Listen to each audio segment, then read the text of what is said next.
नमस्कार मित्रांनो. आज आपण काय करणार आहोत, एक न्यू सिरीज सुरू करणार आहोत, ज्याच्यामध्ये आपण काय तर ॲग्रिकल्चरल इंजिनिअरिंग जो सब्जेक्ट आहे आपला, जो BSc ॲग्रिकल्चर आणि ॲग्रिकल्चरल इंजिनिअरिंगमध्ये शिकवला जातो, जो की खूप मेजर सब्जेक्ट समजला जातो, ज्याच्यामध्ये खूप काही असे वेगवेगळ्या सिनेरियोचे क्वेश्चन्स बनू शकतात. ठीक आहे. तर या सिरीजमध्ये आपण डेली एक व्हिडिओ, ज्याच्यामध्ये आपण जवळजवळ 25 प्रश्न डिस्कशन करणार आहोत. MCQs टाईपचे क्वेश्चन असतील. क्वेश्चन आणि त्याचे 4 ऑप्शन, त्याच्यापैकी एक करेक्ट ऑप्शन आपल्याला सिलेक्ट करायचा आहे आणि एक्झॅक्ट टेस्ट फॉर्मॅटमध्ये, जसे आपण टेस्ट देतो ना ऑनलाईन, सेम त्याच फॉर्मॅटमध्ये आपला जो व्हिडिओ आहे त्याच्यामध्ये जे काही क्वेश्चन आपण सॉल्व्ह करणार आहोत ते त्याच फॉर्मॅटमध्ये असणार आहेत. ठीक आहे. तर ॲग्रिकल्चरल इंजिनिअरिंग, ठीक आहे. तर त्याच्यामध्ये पहिला सेट आहे आपला 25 प्रश्नांचा. त्याच्यातला पहिला प्रश्न: एक व्यक्ती सरासरी किती अश्वशक्ती म्हणजेच काय, हॉर्स पॉवर, एवढी शक्ती निर्माण करू शकते? म्हणजे एक मानव किंवा एक व्यक्ती तो जवळपास किती HP, HP एक युनिट आहे पॉवरचं, ठीक आहे, किती HP मध्ये पॉवर जनरेट करू शकतो? तर त्याचं बरोबर उत्तर आहे 0.1 HP. ठीक आहे. करेक्ट आन्सर आहे. कारण की जो व्यक्ती असतो त्याची स्नायूंची शक्ती, ज्याला आपण काय म्हणू शकतो, मसल पॉवर, त्याच्यासाठी एक लिमिटेशन आहे. काही लिमिटेशन पुरतच तो काम करू शकतो आणि काही लिमिटेशन, त्याला दोन्ही साईडचं लिमिटेशन आहे.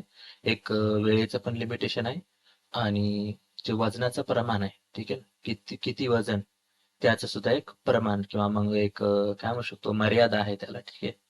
जसं की एखादी व्यक्ती त्याच्या वजनाच्या जवळजवळ समजा एक 10% म्हणजे, समजा आता एक नॉर्मल व्यक्ती, ठीक आहे, एक बॉडी बिल्डर पण नाही आणि खूप असा अशक्त व्यक्ती पण नाही, एक नॉर्मल व्यक्ती 70 ते 80 किलो पर्यंत वजन असं उचलू शकतो समजा, म्हणजे ते झालं त्याचं लिमिटेशन.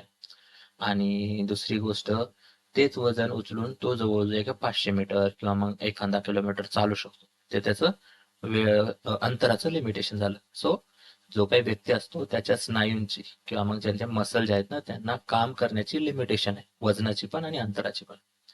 तर जवळजवळ किती HP पॉवर जनरेट करते एक व्यक्ती? तर 0.1 HP एवढी. आता आपण पुढचा प्रश्न बघू. पाहिजे तुम्हाला हिंट पण वाचू शकता. ठीक आहे.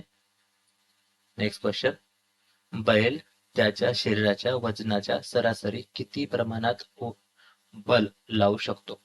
आपला जो बैल असतो, जो आपल्या शेतामध्ये वेगवेगळे ऑपरेशन्स किंवा मग वेगवेगळे कार्य करण्यासाठी आपण त्याचा वापर करतो किंवा त्याच्या शक्तीचा वापर करतो. ठीक आहे. नांगरणी, कोळपणी, पाळी घालणे, हे सगळे कार्य आपण काय करतो, तर बैलाच्या सहाय्याने करतो. आता आता आपण ट्रॅक्टरचा वापर करत आहोत, पण जुन्या काळामध्ये म्हणा किंवा आज पण बरेचसे शेतकरी, जे की आपण काय म्हणू शकतो, लहान लहान गटातले जे काही शेतकरी आहेत जास्तीत जास्त, ते आता पण बैलाचाच वापर करतात. कारण की प्रत्येकाला म्हणजे ट्रॅक्टर घेण्याची कॅपॅसिटी नसते किंवा मग ट्रॅक्टर भाड्याने लावून काम करून घेण्याची कॅपॅसिटी नसते, किंवा काही काही असे पण लोक आहेत जे की जुन्या विचारांचे आहेत, त्यांनी आणखी नाविन्य ऍक्सेप्ट केलेलं नाहीये, तर त्यांना सुद्धा काय, तर मॅक्सिमम बैलांचा वापर करूनच जे काही शेतातले ऑपरेशन्स आहेत ते कंडक्ट करायला आवडते. तर प्रश्न असा आहे: बैल त्याच्या शरीराच्या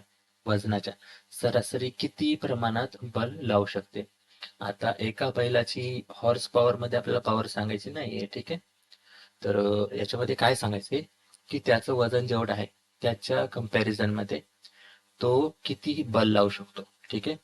तर या प्रश्नाचं उत्तर बरोबर आहे 1:10.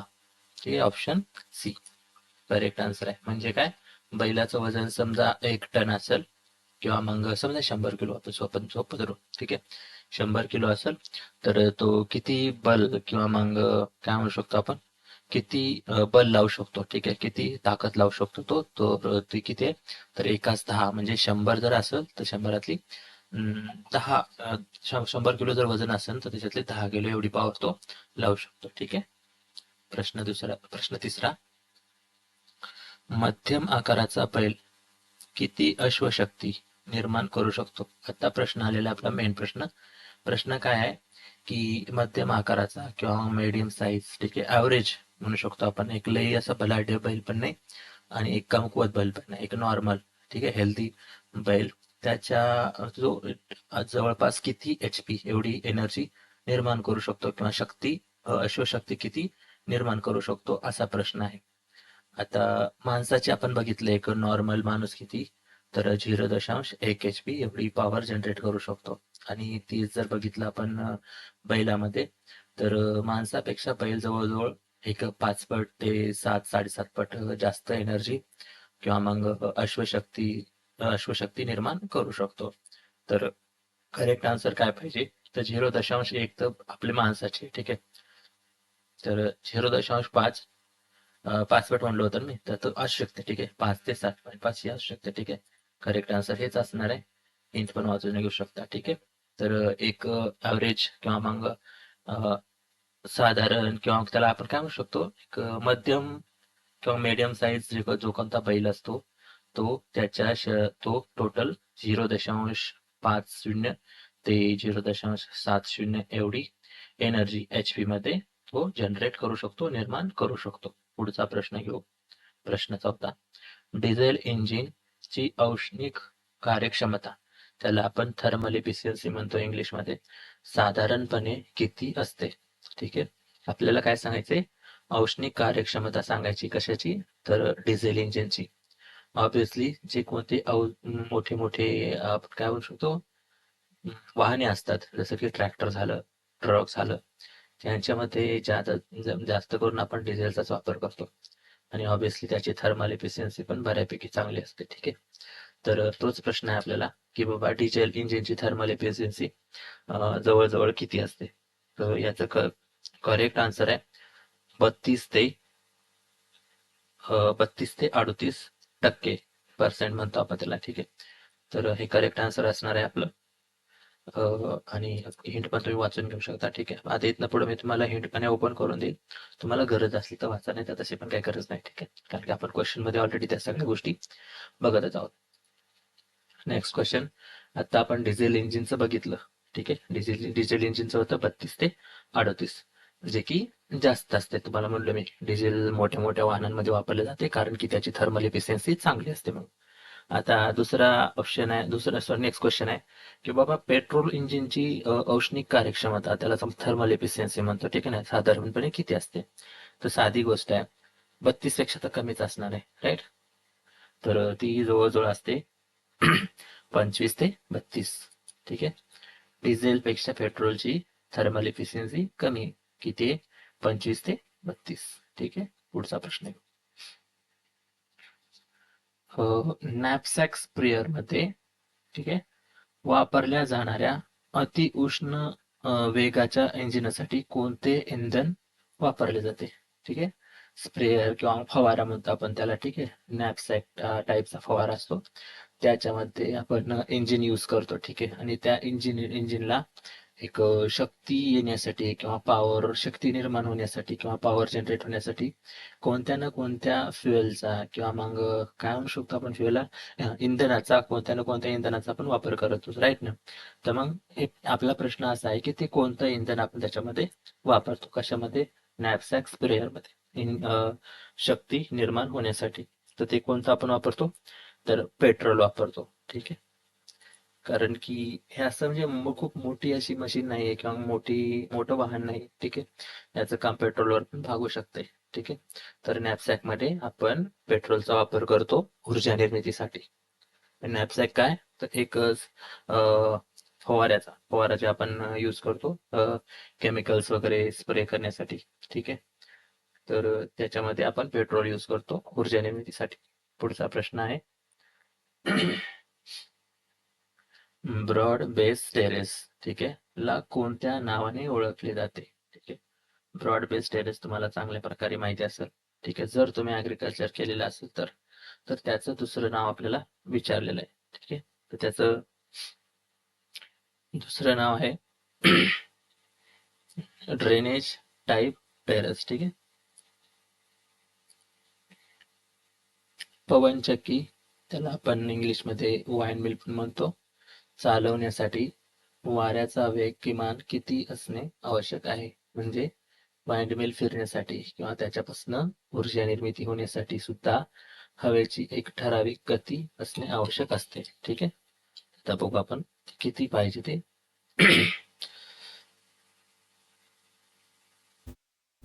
ओके, वाइंडमिल फिरण्यासाठी आपल्याला टोटल किती हवेची गती पाहिजे?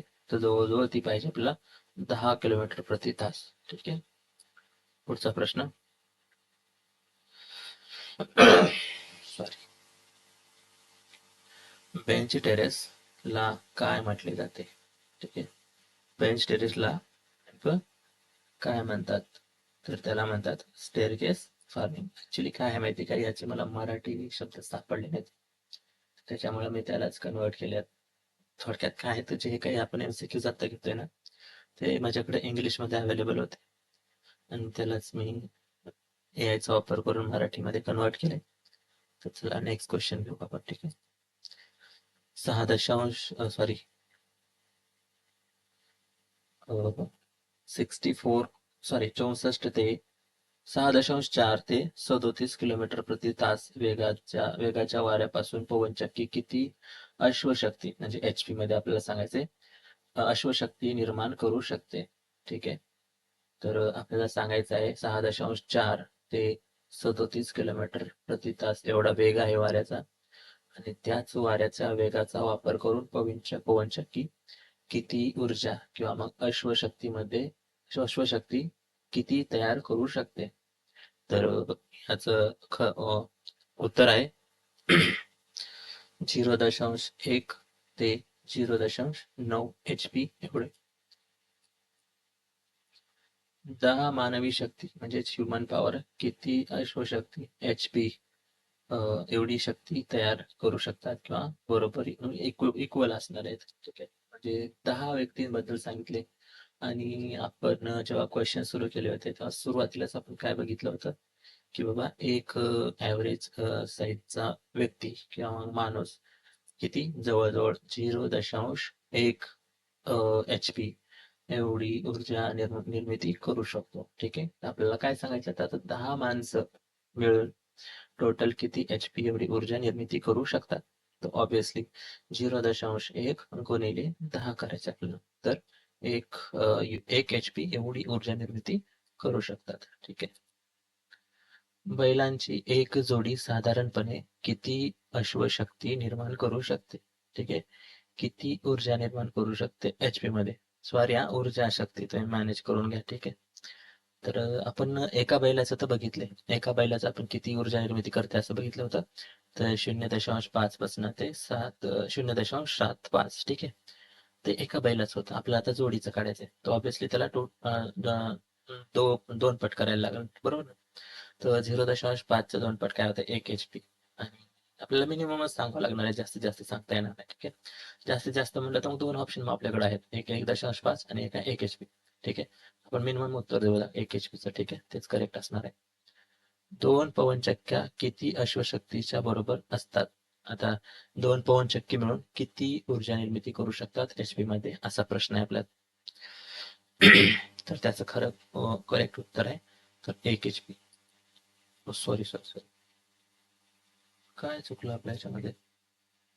सॉरी, इथं 2 आहे ना, 1 HP एवढी ऊर्जा निर्मिती होते. ठीक आहे, गलतीनं म्हणजे क्लिक झालं, ते स्क्रीन व्यवस्थित दिसत नाही, पूर्ण चमकते. ठीक आहे, नेक्स्ट क्वेश्चन घेऊ आपण.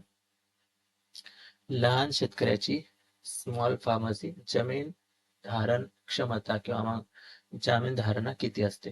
ठीक आहे, कसं आहे माहिती का, शेतकऱ्यांजवळ जी काही शेती आहे, ठीक आहे, त्याच्याच अनुसरून त्याच्याच बेसिसवर आपण काय केलेलं आहे, शेतकऱ्यांचं वर्गीकरण केलेलं आहे. तर लहान शेतकरी, मध्यम शेतकरी आणि मोठे शेतकरी असे 3 प्रकार पडतात शेतकऱ्यांचे. त्याच्यापैकी लहान शेतकऱ्याचं सांगायचं आपल्याला की नेमकं लहान शेतकरी आपण कोणाला म्हणावं, की त्याच्याजवळ ॲव्हरेज किती जमीन असायला पाहिजे? तर त्याचं करेक्ट उत्तर आहे 4 हेक्टरपेक्षा कमी असणं गरजेचं आहे. ठीक आहे, पुढचा प्रश्न.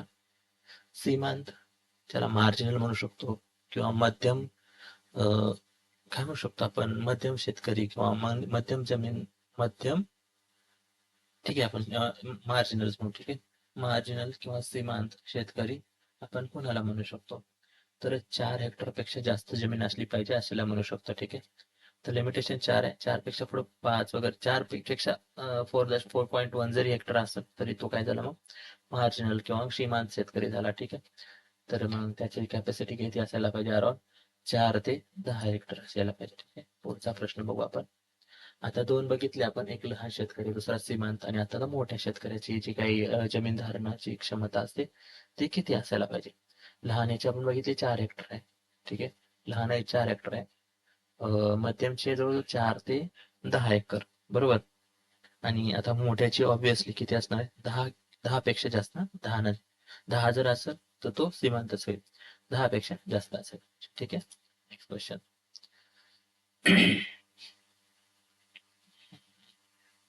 गवती पाण्याचे मार्ग, ज्याला आपण काय म्हणू शकतो, तर ग्रास्ड वॉटरवेज कशासाठी वापरले जातात?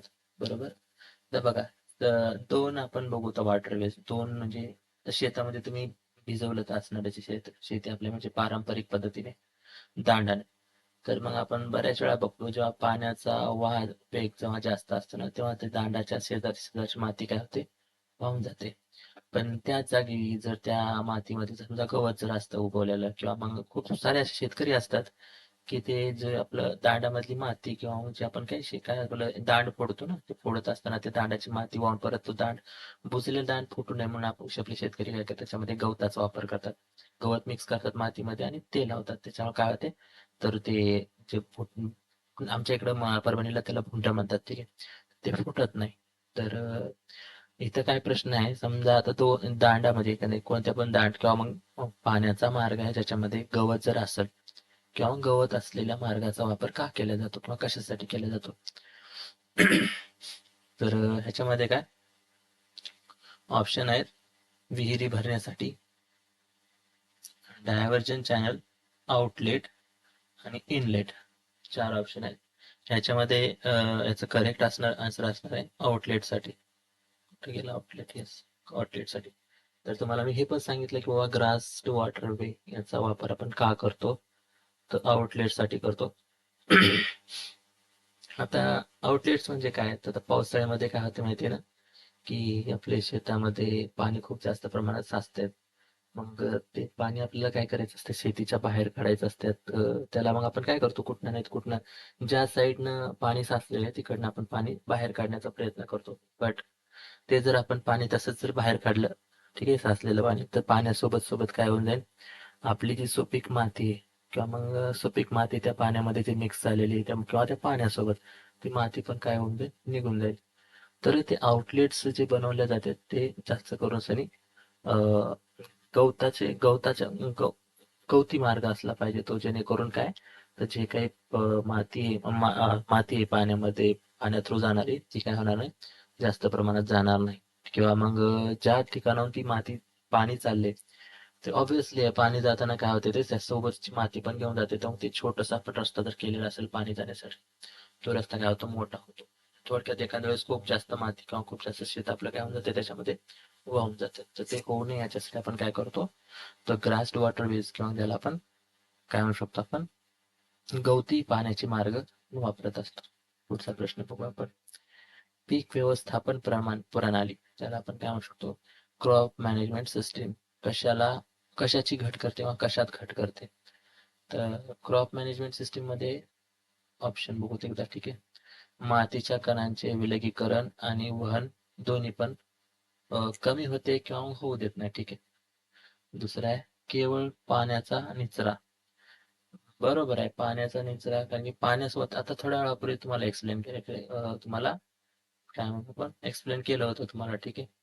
त्याच्यामध्ये काय, मातीचे कण वगैरे वाहून जाणार नाहीत, आणि केवळ पाण्याचा निचरा होण्यासाठी किंवा केवळ वाऱ्याची गती कमी होण्यासाठी किंवा घट होण्यासाठी, केवळ मातीच्या कणांचे विलगीकरण होऊ नये याच्यासाठी.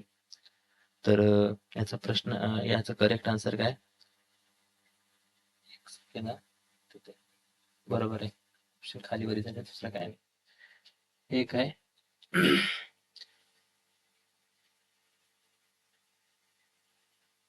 याचं करेक्ट आन्सर आहे मातीच्या कणांचे विलगीकरण आणि वहन. हे दोन्ही पण गोष्टी टाळण्यासाठी किंवा ह्याच्या दोन्ही गोष्टी कमी होण्यासाठी आपण क्रॉप मॅनेजमेंट सिस्टीमचा वापर करतो. ठीक आहे. नेक्स्ट प्रश्न. लेवल बेन्स टेरेसचा प्राथमिक उद्देश काय आहे? ठीक आहे.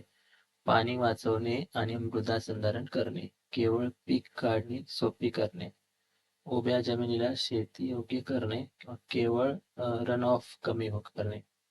तर याचं करेक्ट आन्सर आहे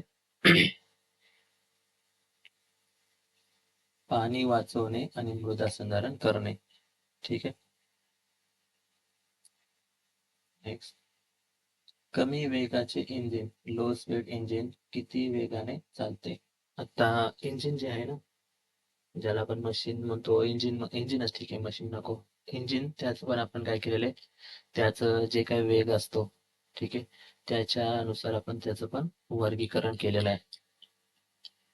तर प्रश्न काय, तर कमी वेगाचं जे इंजिन असतं, ठीक आहे, तर त्याची स्पीड किंवा मग त्याचा वेग किती असतो?